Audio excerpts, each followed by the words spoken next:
Over the weekend, I sat down with Health and Human Services Secretary RFK Jr. at a steak and shake in Florida. By the way, the food was amazing. We discussed a number of topics. We also discussed bird flu, its impact on chickens and eggs. Here's part two of my exclusive interview. Let me ask you a concern, and you inherited this, President Trump inherited this, is the avian flu, which is impacting the cost of eggs and chicken in the country. What do you think needs to be done to eradicate that? And what do we do short term? What do we do long term? In other words, do we import eggs? Do we import chickens? Do we have to wipe out the population that might be infected by this? No, first of all, avian flu will never be eradicated.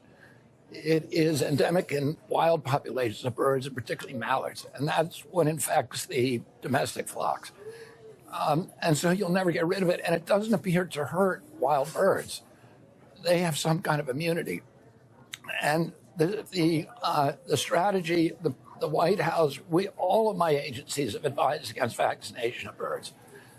Because if you vaccinate with a leaky vaccine, in other words, a vaccine that does not provide sterilizing immunity, that does not absolutely protect against the disease, you turn those flocks into mutation factories. They're teaching the organism how to mutate.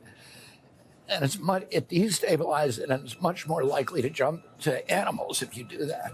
Right. So all of my agency heads from NIH, CDC, and FDA had all said we should not be vaccinating. It's dangerous for human beings to vaccinate the birds. The question is, should you cull those flocks? Most of our scientists are against the culling operation. They think that we should be testing therapeutics on those flocks. They should isolate them. You should let the disease go through them and identify the birds that survive, which are the birds that probably have a genetic inclination for immunity. And those should be the birds that we breed like the wild population. Right.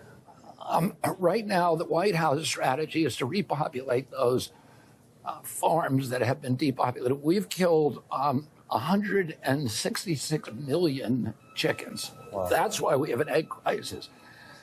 And the disease is not passed through food. So you cannot get it, as far as we know, you cannot get it from an egg or milk or meat from an infected animal. The White House strategy now, and Brooke Rollins, who runs USDA, and I am all on board with this, we should armor the domestic populations to insulate them from wild infiltration. This is how these birds are getting infected. A wild mallard, most of them are in open air poultry farms. Or mallard will fly in to eat some of the corn, and that infected mallard will infect the flock. And so I think that is the best strategy, and also to intensively test therapeutic drugs on those flocks so that, for example, you put a therapy in half the population, and if that half that is treated survives, now you have a drug that potentially is useful in human beings to treat avian flu. That's what we should be doing.